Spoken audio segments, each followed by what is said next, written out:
وسلم نے جی عشرہ مبشرہ میں جو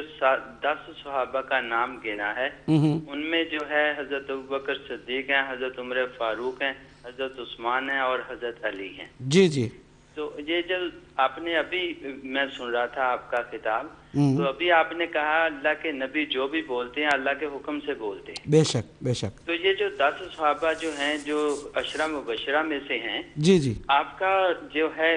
آپ کا بھی ایمان ہے کہ یہ 10 صحابی جو ہیں یہ عشرہ مبشرہ میں سے ہیں؟ جی ابھی آپ کے سوال کا جواب دے رہے ہیں۔ بہت بہت شکریہ آپ کا، آپ نے سوال کیا، اللہ آپ کو جزائے خیر دے۔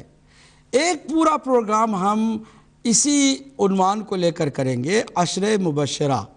کیا واقعاً یہ حدیث اللہ کے نبی کی حدیث ہے؟ کیا واقعاً بھی حضور نے ان 10 افراد کو جنت کی بشارت دے دی ہے، یا پھر یہ بعد میں بنی ہوئی چیز ہے؟ اس کی سند کیا ہے؟ اس کا عقل کے ترازو میں، قرآن کے ترازو میں اور سنت کے ترازو میں وزن کیا ہے؟ انشاءاللہ عشرہ مبشرہ پر بھی ہمارا وعدہ رہا ایک پورا پروگرام ہوگا، اور امید ہے کہ ہمارے جتنے بھی اہل سنت کے بھائی ہیں، شوق نہ لگے کسی کو، میں پہلے ہی بتا دے رہا ہوں، بہت ساری باتیں سرکاری اور حکومتی عام اس طرح کی گئیں میڈیا کو استعمال کر کے اس زمانے کے، کہ اب وہ باتیں اتنی مشہور ہیں کہ اس کا انکار بہت مشکل ہوتا ہے، لیکن جب حقیقت کھلتی ہے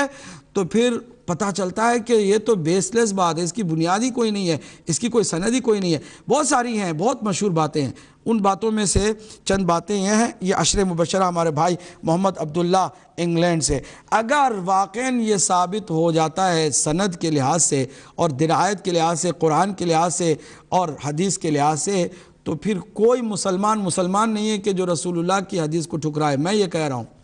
عباس عابدی تمام اہل تشیع کی اس وقت نمائندگی میں یہ بات کر رہا ہوں کہ اگر کوئی بات یہ ثابت ہو جاتی ہے سند کے لحاظ سے، نص کے لحاظ سے، درایت کے لحاظ سے، قرآن کے لحاظ سے اور حدیث کے لحاظ سے، تو پھر کسی کو کوئی حق نہیں ہے کہ جو جنتی ہے ان کے بارے میں کوئی ایک لفظ بھی غلط نکالے اپنی زبان سے، یا ان کو اپنی طرف سے کوئی تصور ان کے بارے میں کرے۔ ہرگز کوئی حق نہیں رکھتا کسی کو، لیکن دیکھنا یہ ہے کہ واقعاً بھی یہ رسول اللہ نے فرمایا ہے، یہ 10 افراد واقعاً بھی جنتی اللہ کے نبی کی زبان پر کہلا دیے گئے ہیں، ان کو بتا دیا گیا ہے، یا پھر یہ کسی بعد میں ایجاد کردہ چیزوں میں سے ایک چیز ہے جس کو البتہ پروپگیٹ کیا گیا اور بالکل اس طرح انجیکٹ کیا گیا کہ لوگوں کے ذہن و دماغ پر چھا گیا صدیوں سے، اور آج بھی اکثریت کو ڈارک میں رکھا گیا ہے۔ ابھی انشاءاللہ ایک ایک کر کے ان باتوں کی طرف ہم جائیں گے، لیکن میں گزارش یہی کروں گا محمد عبداللہ صاحب آپ کی خدمت میں کہ جو آپ یہاں سنیں گے اتھینٹک ہوگا، یہ اس کی گارنٹی ہم دے رہے ہیں۔ جو بھی ہوگا دیانتداری اور امانتداری کا دامن کبھی بھی نہیں چھوڑا جائے گا، ساتھ ہی ساتھ انصاف اور عدل کا بھی ہم ہرگز دامن نہیں چھوڑیں گے۔ اس پر بھی سیر حاصل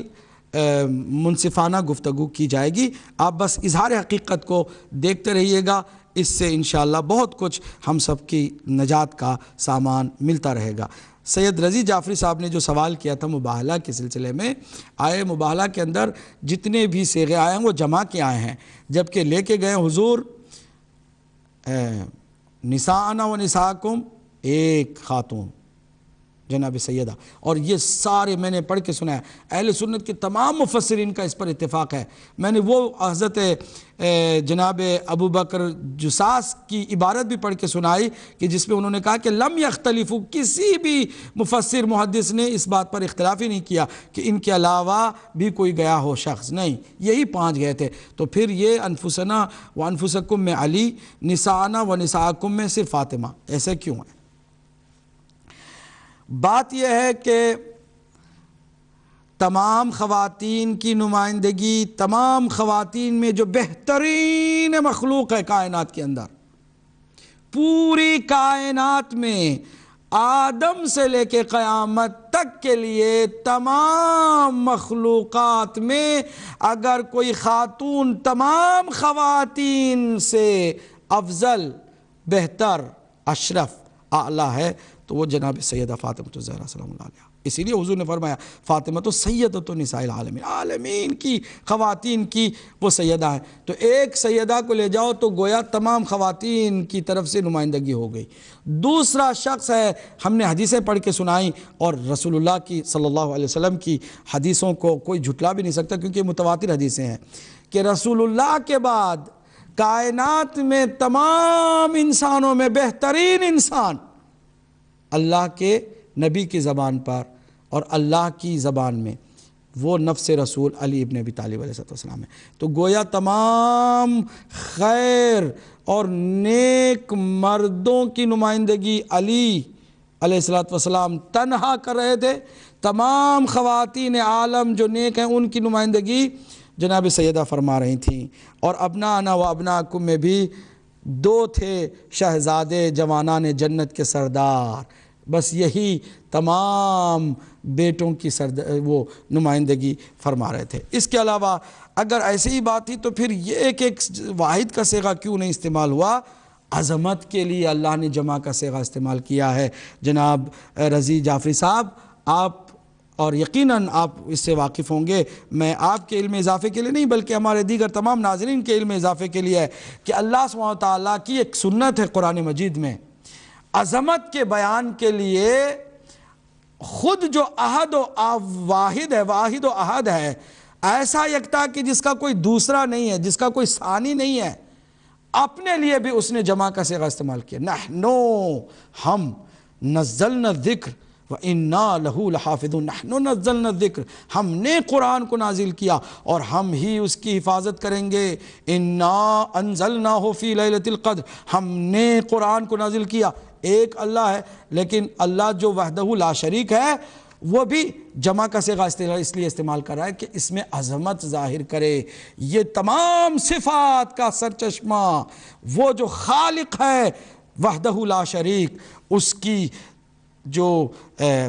اس کا جو ذکر ہے، اس کی جو حمد ہے، اس کی جو ثنا ہے، اللہ سبحانہ تعالیٰ نے اس کو بھی جمع کے صیغے سے کیا ہے۔ اسی طرح اللہ سبحانہ تعالیٰ نے یہاں پر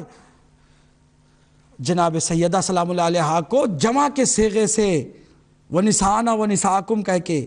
وَأَنفُسَنَا وَأَنفُسَكُمْ کہہ کے مولا کائنات کو جمع کے صیغے سے یاد کیا۔ عظمت کا اظہار ہو اس سے،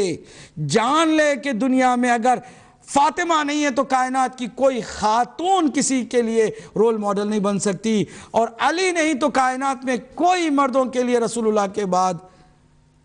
رول ماڈل نہیں ہو سکتا ہے۔ یہ جان لیں، عظمت بیان کی جا رہی ہے، سچائی اور صداقت کی نمائندگی کرنی تھی نا، وہاں حق و باطل کو آشکار کرنا تھا نا، وہاں جھوٹ اور سچ کا فیصلہ ہونا تھا نا، تو پھر سچائی کی نمائندگی کے لیے اللہ نے جن کو چنا ہے اور رسول اللہ نے جن کو لے جا کر کے پیش کیا ہے،